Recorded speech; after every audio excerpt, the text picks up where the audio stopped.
All right, good morning, everybody. Happy Halloween, and thank you for joining us for NASCAR's 2025 State of the Sport. Welcome to everyone here in the Media Center at Phoenix Raceway, watching on the live stream and listening on SiriusXM. My name's Eric Ryan. I'm the Chief Communications Officer here at NASCAR, and I'm joined by NASCAR Commissioner Steve Phelps and President Steve O'Donnell. Before I turn it over to them for opening remarks, I just want to remind everyone that we'll take questions in the end, but please limit yourself to one question so we can make it to as many as we can. Thank you, and I will now turn it over to Mr. Phelps. Thank you, Eric. Welcome, everyone, to Phoenix Raceway. It's a pleasure to have you all here. Seems like we were just here, I don't know, a year or so ago. I want to start by thanking the fans for supporting our great sport all year. Certainly can't do without them.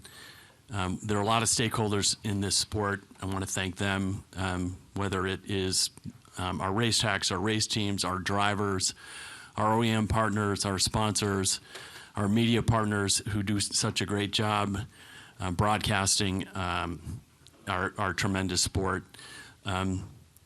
Again, thank you, a heartfelt thank you from myself and from Steve. I want to thank Latasha Causey and her whole team. The place looks terrific. And as part of that, I do want to thank the city of Avondale, the entire Phoenix region. You guys, for 6 years, have put on, just such an incredible an opportunity for us to be here. It's just incredible. And Latasha, you've done an amazing job. And although, after 6 years, we are going to have our championship next year in Miami as then part of a rotating piece.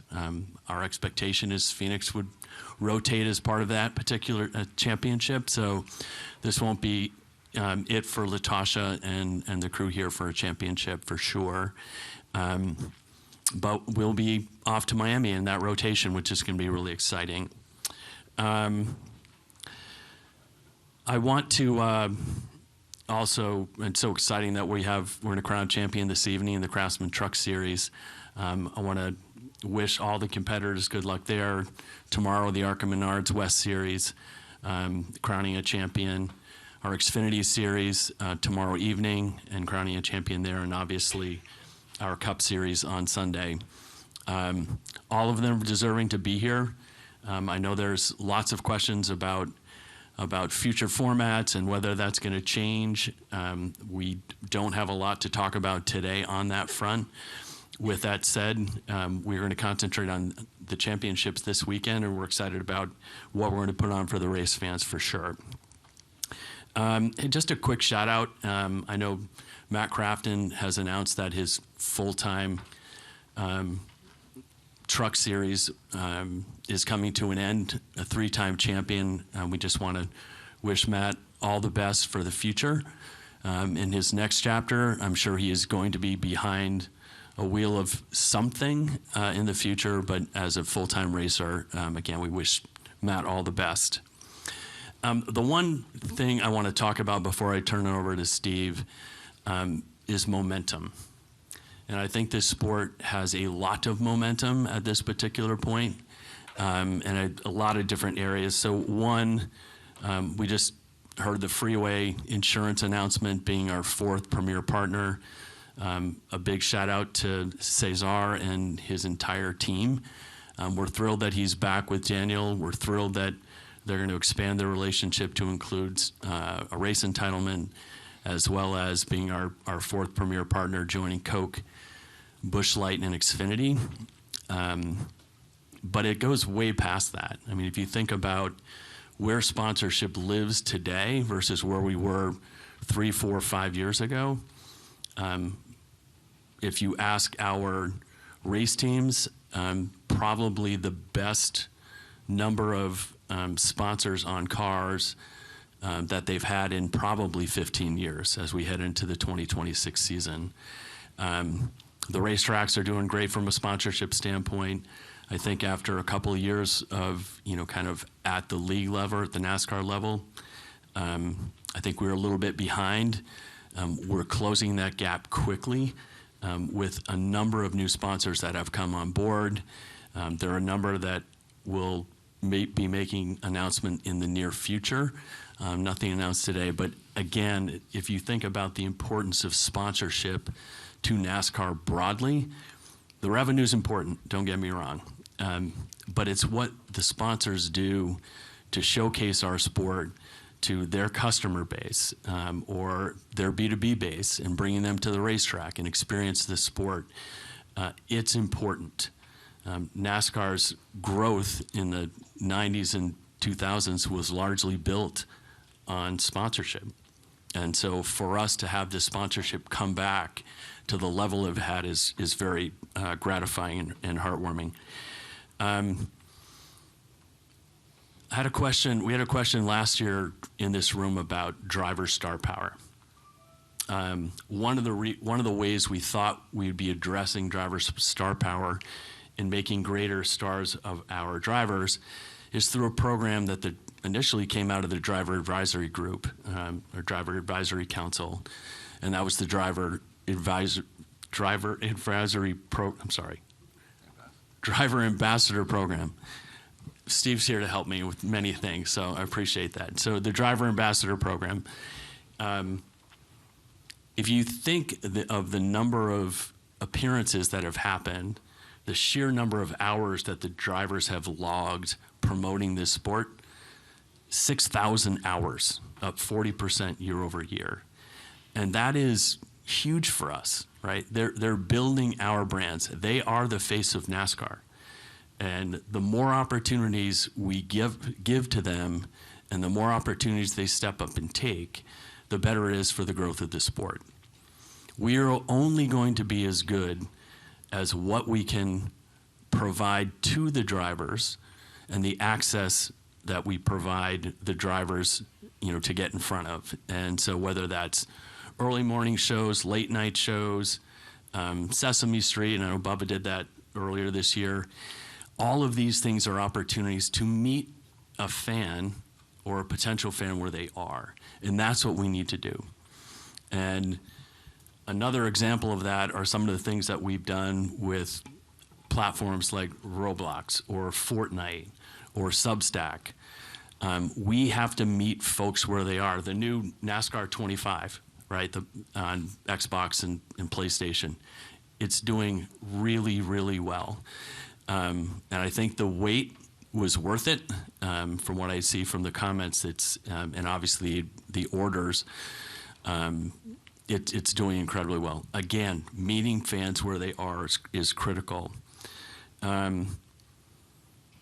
Another thing that I think is really important in addition to all of that, and again, meeting where they are, is the use of data. So data doesn't sound super sexy, but understanding who our fans are and a database or a data warehouse that's over 20 million strong is an opportunity for us to use the production facility that we built, world-class, that is producing better content and more content, which is why our digital and social numbers are the highest they've ever been.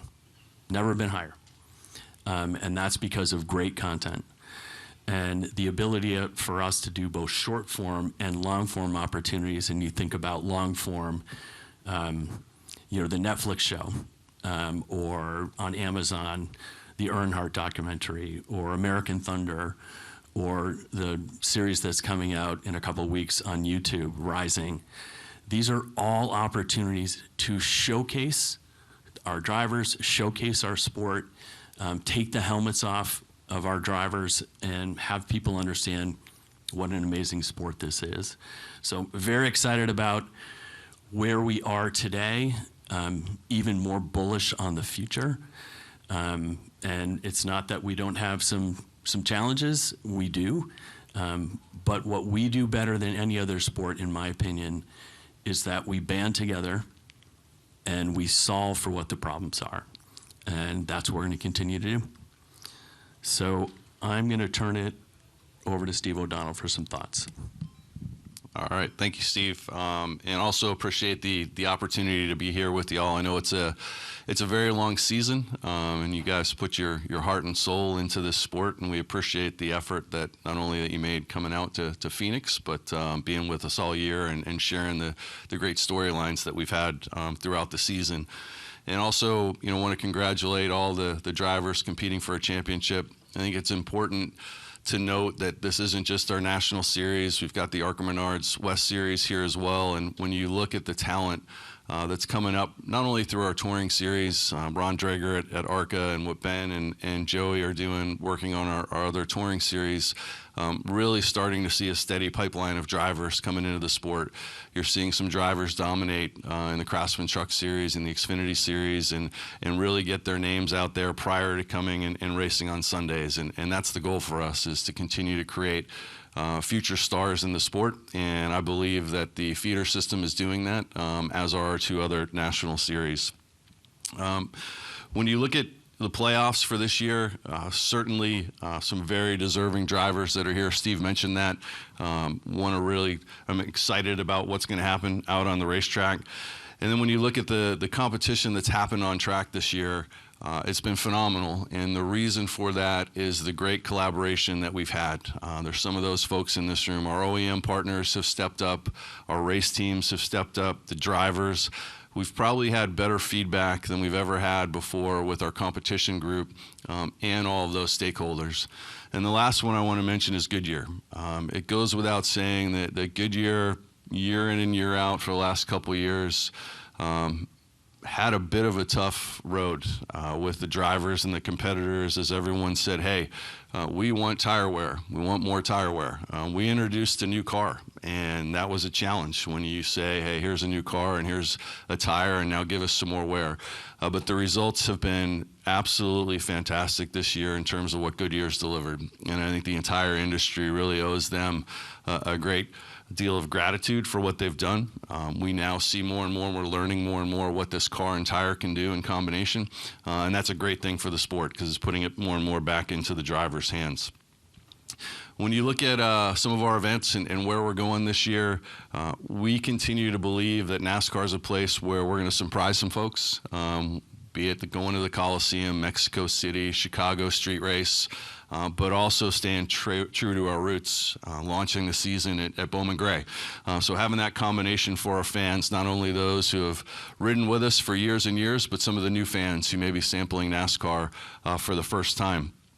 And in 2026, Ben and his team put together what we think is going to be an incredible event, celebrating the military, celebrating the Navy and the 250th anniversary for the first time ever racing on a naval base. And when you ask, why is that important? What are you seeing? We're already seeing 70% new fans. It is the biggest event we've ever had with pre-sales, bar none. So already an amazing opportunity for us. It's going to be really exciting.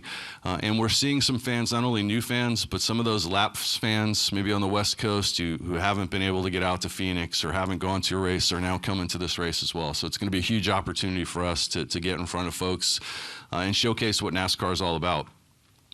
Also very excited about North Wilkesboro. So I don't want anyone to forget that we've got a points race there, and that's going to be a heck of a lot of fun. I think it shows our combination of, yes, trying some new markets, but making sure that we're also, in the North Wilkesboros of the world as well. And want to thank Speedway Motorsports for taking that initiative, and also want to thank them for having an idea about moving an all-star race to Dover. I know a lot of folks in here will kind of take some shots potentially, but it's going to be fun. We're going to do some different things, and I can tell you that from the folks at Speedway, they're already seeing increased ticket sales from where they were last year. So that's a great thing for the fans up at Dover. So a couple things on competition, and then turn it back over to Steve. Certainly, our fan base is very vocal, and that is a great thing, because if our fan base was quiet, we know we would be in trouble. They're passionate, and they let us know where they want to see things. One of those was around horsepower, and drivers in the industry all wanting to add horsepower, especially to our short tracks, and really look at what we could do to put some more back in the driver's hands. So working with the teams, especially the engine builders, who I would say a big thank you to. It's not as easy as it seems. Some say, why not 1,000? Why not 1,200 horsepower? Let's just keep going. The costs go through the roof when you do that. So it's easy to say it, and it's easy to say I want it. But when you put a bill in front of a race team or in front of an OEM and it's astronomical, it doesn't really become something that makes a lot of sense. But when you can work together with a common goal within the rules and regulations that we have and deliver, you've got something. And I think that's what the industry has done. We'll learn a lot. We've got an off-season test at North Wilkesboro, so we'll be able to go there not only with the horsepower and tire combination. We'll look at some different aero things as well, nothing to announce, but we're able to now start experimenting and look at some different options as well. The second thing for the fans, and Steve talked about this a bit, playoff format. So I'll be very clear that whoever wins under the rules that have been established. Everybody knew them going into this year, and we're going to crown 4 champions. We're all going to be extremely happy to do that. But there's been a lot of work done, and Tim Clark's led a committee that's included almost every stakeholder in the industry, OEMs, tracks, teams, former drivers, current drivers, and we've kicked around a ton of ideas.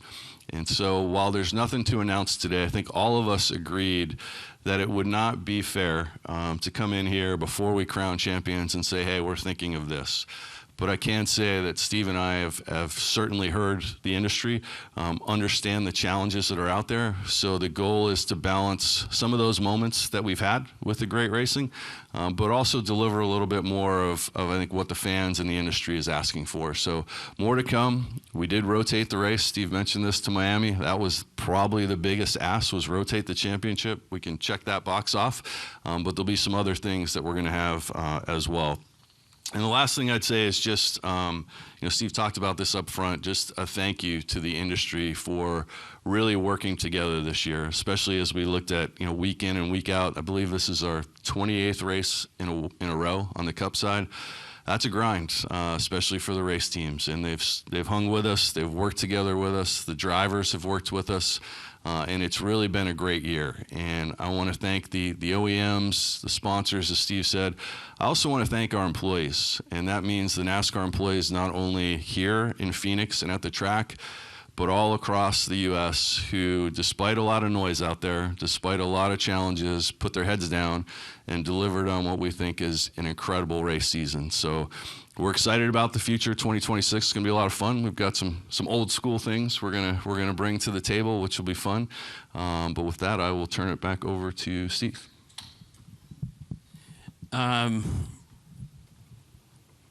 So I'm sure there are some questions that you all may have relative to the lawsuit that is ongoing. I typically do not read prepared statements, but I want to make sure I get the words correct and give you some context.